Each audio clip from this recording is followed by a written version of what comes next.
E aí galera do R2PG, aqui não é Dimitri, dessa vez é Arthur. E esse é o R2PG e hoje a gente vai falar sobre itens mágicos. Itens mágicos podem ser extremamente interessantes para uma aventura de fantasia medieval ou qualquer coisa que tenha magia, né? Pode ser atual, futurista, qualquer coisa. Normalmente a gente está acostumado a pega o livro do mestre, pega um item, o cara compra, ou então ele dropa do aleatório, não sei o que, aquela coisa de videogame. E a gente usa o item para matar os monstros, beleza, não tem nada errado com isso. Só que a gente pode criar uns itens mágicos mais interessantes. Aquela coisa mais que vai chamar o jogador para dentro do jogo, né? E aí a gente pode até fazer uma trilogia de livros que pode se tornar uma das maiores histórias de todos os tempos, baseada em itens mágicos, né? Tal de Senhor dos Anéis aí, que vocês devem conhecer. Então hoje eu vou passar para vocês 3 dicas de como fazer um item mágico interessante e depois um exemplo do item mágico que eu mais gosto, que eu criei numa aventura aí para galera aqui da R2PG. Vamos lá! Dica número 1, poder. Vamos começar com talvez o principal e mais simples, né? O que esse item faz, o que essa arma faz. Ah, ela dá mais 1 no ataque. Sem graça, né? Ah, ela pega fogo, beleza. Tudo bem, mas quantas espadas pegam fogo? Um monte, né? Então, vamos pensar em um poder interessante. Diz um aí, eu não pensei nenhum. Então tá, vamos pensar em um exemplo um pouquinho mais interessante. Um arco e flecha, quando você atira a flecha, você pode teletransportar para onde a flecha engatou. Mas só se ela engatar. A gente tinha um parecido no nosso jogo. E era bem interessante e ajudou demais o jogo. Fez ficar mais dinâmico. Fez eu conseguir... É o item que eu usava, né? Consegui passar o desafio, mas tinha que pensar um pouco. Não era só, em vez de 14 de dano, deu 18. Não, eu tinha que jogar flecha, esquivar, me posicionar, não sei o quê. Mais interessante, mas tem vários exemplos aí. Você pode pensar em alguma coisa bacana para sua mesa. Vamos para a dica número 2. Famoso background, ou lore. Por que você está falando em inglês? English, motherfucker! Do you speak it?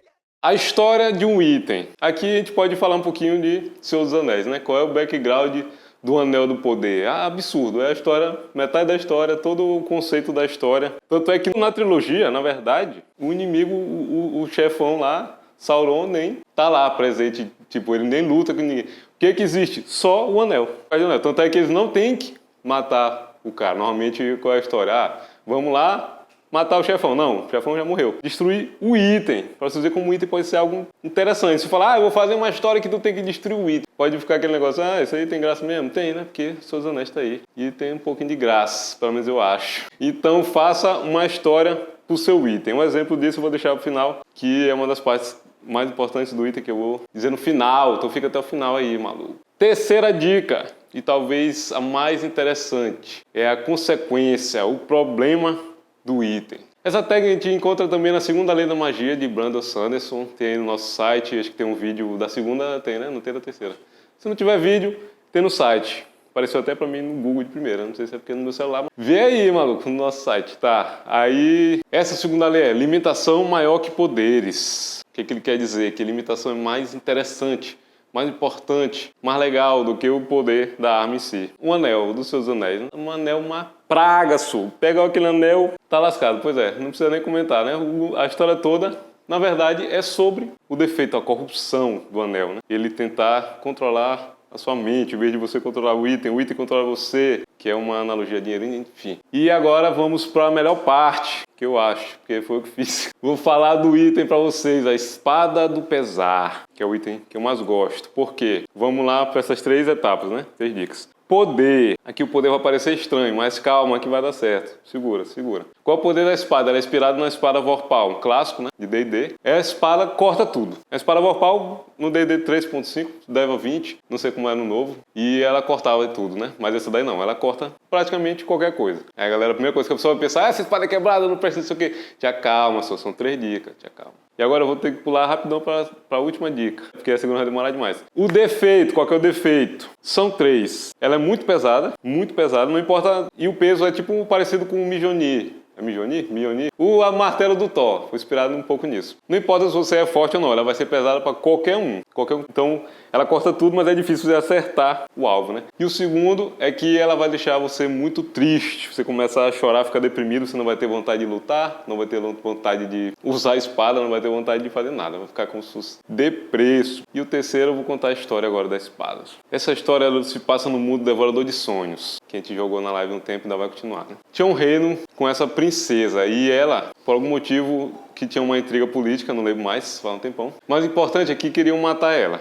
para conseguir algum tipo de poder, algum plano, né? E normalmente quem é na nobreza, assim, da realeza, tem sempre um guarda. Ele descobriu esse plano de matar ela e aí ele viu que ele não teria poder para ir contra o plano, né? Contra o complô. Então ele fugiu com ela. Eles fugiram, viajaram bastante tempo e encontraram uma ruína de um castelo, que foi onde um dos jogadores encontraram eles, um castelo perto da praia. E lá eles ficaram morando por um tempo. No Devorador de Sonhos, existe um monstro que chama Devorador de Sonhos. O monstro é tão importante que ele é o nome do cenário, né? E aí, o que esse Devorador de Sonhos faz? Ele entra no sonho da pessoa e cria um pesadelo. Com aquele pesadelo, ele vai se alimentando da alma dela, da energia vital da pessoa, né? E aí, um Devorador de Sonhos atacou esse guerreiro, o guarda-costa da princesa. E lá no sonho, o guerreiro, ele... Como é que eu falo isso sem desmonetizar a gente? O guerreiro violava a princesa no sonho dele, no pesadelo, né? Toda vez que ele dormia, ele sonhava com isso, né? Ele era um guerreiro extremamente honrado. Aquilo pra ele era tipo o cúmulo do absurdo e ele tava morrendo, né? Tanto pelo desespero do próprio sonho, do conteúdo do sonho em si, quanto pelo poder do monstro, que ele literalmente mata a pessoa pelo pesadelo. Uma bela noite, o sonho atacou ele um pouco mais forte e ele já estava com aquele pensamento na cabeça: eu estou sonhando isso toda noite, estou sonhando isso toda noite.